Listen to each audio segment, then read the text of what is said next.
Hoje é o domingo da alegria, e essa alegria nasce sobretudo desses dois pontos fundamentais da nossa vida de fé. Aquilo que diz a segunda leitura, no versículo 4, logo no início: irmãos, Deus é rico em misericórdia. E aquilo que nos diz o Evangelho: Deus não enviou o seu Filho ao mundo para condenar o mundo, mas para que o mundo seja salvo por ele. Porque Deus nos ama imensamente, a misericórdia e o amor de Deus.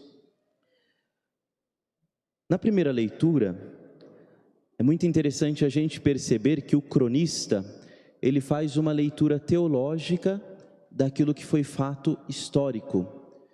E isso nos ajuda a refletir também sobre a misericórdia e o amor de Deus na nossa vida. Então essa reflexão que eu proponho para a gente no dia de hoje, e que pode nos ajudar também durante esta semana para o nosso exame de consciência e para nos prepararmos bem para celebrarmos os mistérios da Páscoa, tá bom? Então partindo da primeira leitura, daquilo que foi a leitura teológica que o cronista fez de um fato histórico, e ali perceber a misericórdia e o amor de Deus na nossa vida. Israel tem dois momentos fundamentais da sua história, na verdade três, mas dois que são mais difundidos, melhor conhecidos. O primeiro deles é a Páscoa, quando o povo foi libertado da escravidão do Egito, e Deus passou no meio do seu povo e o conduziu à terra prometida, certo? Esse é o evento principal que todos nós conhecemos, né? Que Moisés foi lá, abriu o mar vermelho, o povo passou por lá, pé enxuto, 40 anos estiveram no deserto, e inclusive é um símbolo daquilo que é a nossa caminhada nesta terra, em direção à terra prometida, que é aquilo que Jesus repetiu 2 vezes no Evangelho: eu vim para que todos tenham vida, para que tenham a vida eterna. É este o nosso caminho, nós peregrinamos nesta terra rumo à casa de Deus. Este é o primeiro evento fundamental da história de Israel. Um segundo momento, que é muito importante, mas que a gente acaba não falando muito, é aquilo que o cronista fala na primeira leitura de hoje. Além da libertação do povo do Egito, da escravidão do Egito, teve uma segunda libertação, a do exílio. O povo de Israel, em 586, se eu não me engano, foi exilado lá para o reino da Babilônia. E quem fez isso foi o rei Nabucodonosor. A gente fala desse nome, sempre se recorda, né, do rei Nabucodonosor, porque é um nome engraçado, um pouco difícil também de ser pronunciado. Então a gente sempre se lembra dele, mas não sabe bem o que ele fez. Ele invadiu Israel, invadiu Jerusalém, destruiu o templo de Jerusalém. Quem não morreu ali pela espada foi exilado. E o povo permaneceu exilado por 70 anos, até que o rei da Pérsia, Ciro, libertou o povo lá do exílio. Ciro, portanto, ele inclusive é chamado de libertador, de Messias, é uma figura daquilo que Jesus faz com a gente, liberta a gente do exílio, da escravidão, do pecado, do mal, da morte, e nos leva de volta para a casa do Pai, para a terra prometida, para a vida eterna. E olha que interessante, o cronista diz assim: naqueles dias todos os chefes dos sacerdotes e o povo multiplicavam as suas infidelidades, imitando as práticas abomináveis das nações pagãs, e profanaram o templo que o Senhor tinha santificado em Jerusalém. O cronista, portanto, ele compara, ele lê aquilo que aconteceu com Jerusalém, a destruição e a destruição do templo, a partir do quê? Da infidelidade do coração do povo e dos seus sacerdotes. Essa leitura que ele faz é muito interessante, por quê? Porque ele diz assim, que o povo estava imitando as práticas abomináveis das nações pagãs. É uma forma arcaica, né, de dizer aquilo que acontece com a gente hoje também. O que acontece com a gente hoje? Nós temos muitas vozes na sociedade. Não tem mais só a voz da igreja ou da palavra de Deus, né? A gente tem muitas vozes. E muitas vezes a gente se deixa influenciar por essas tantas vozes. Assim como o cronista diz, imitando as práticas abomináveis das nações pagãs, a gente faz exatamente isso nos dias de hoje também, gente.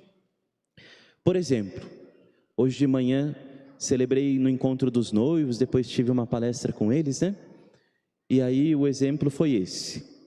A gente sabe o que é o amor cristão? O que significa a palavra amor? Pensa um pouquinho aí no seu coração, né? O que significa para mim a palavra amor? Será que o significado que esta palavra tem para mim é um significado cristão? Vem da palavra de Deus? Vem desta compreensão que a gente tem de que Deus nos amou? Ou será que é uma compreensão de outras vozes, imitando práticas, etc., de outras nações, né? E isso é algo muito importante a gente refletir, né? Que a gente vai utilizando as palavras sem pensar mais nelas. Ou, por exemplo, o matrimônio. Será que a gente ainda acredita no matrimônio? Tem tantas vozes na sociedade que dizem para a gente não acreditar mais, que não dá certo, que tem que fazer um test drive antes, né? Antes de casar, não é isso? São tantas vozes que vão falando, que vão influenciando a gente e distanciando o nosso coração de Deus. Assim como o cronista fala na primeira leitura de hoje também. E aí a gente tem que parar para pensar e refletir sobre isso. Qual que é a compreensão que eu tenho de matrimônio hoje, de amor? Esses são 2 exemplos, mas de tantas outras coisas na nossa vida.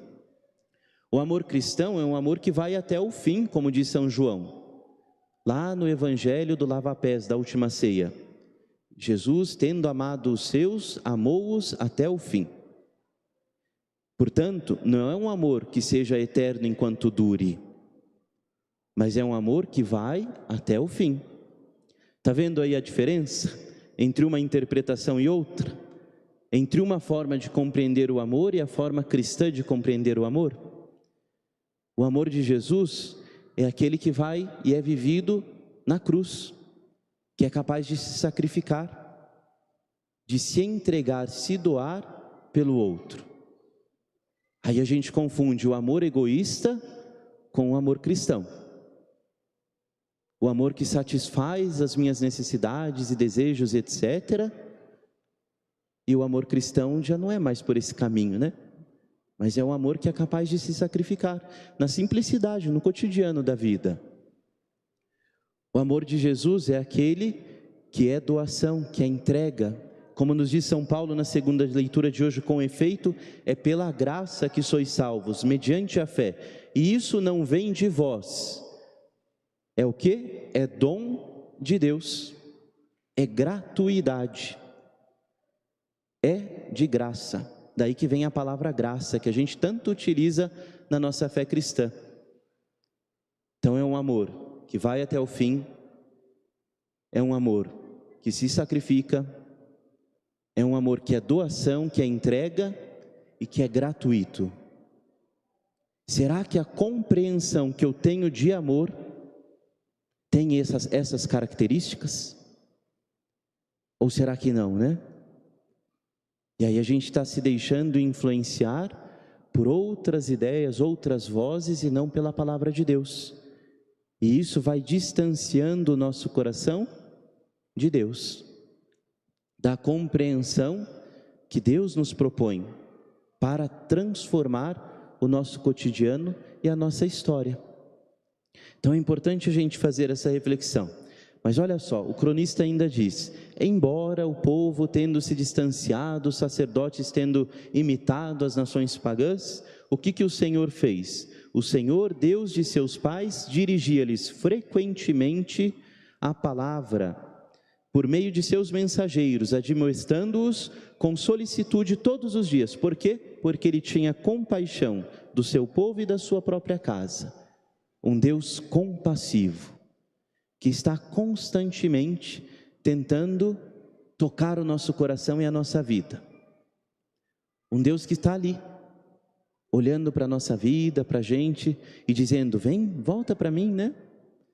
Aquilo que Santo Agostinho diz, né? Eu vivi de tantas formas, de tantos modos, e não percebi que Deus estava ali dentro do meu coração, e tarde eu te amei, ó beleza infinita. Deus compassivo e misericordioso e que nos ama e que está esperando a nossa conversão, gente. Nós estamos nesse período quaresmal, nos preparando para celebrar a vigília pascal. Por causa disso é importante, então, nós refletirmos sobre a presença de Deus no cotidiano da nossa vida.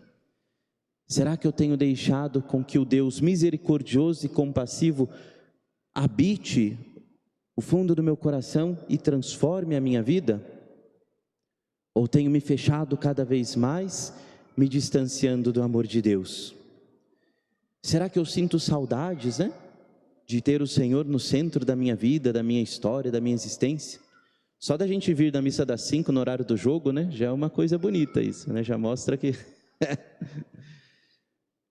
No Salmo a gente cantou, que se prenda a minha língua, se de ti, Jerusalém, eu me esquecer. Junto aos rios da Babilônia nos sentávamos chorando, com saudades de Sião.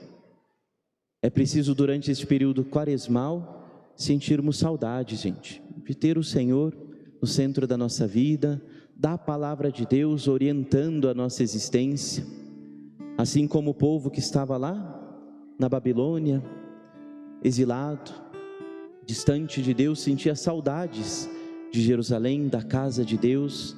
É preciso a gente sentir saudade desse Deus que é misericórdia, que é compaixão, que é amor na nossa história.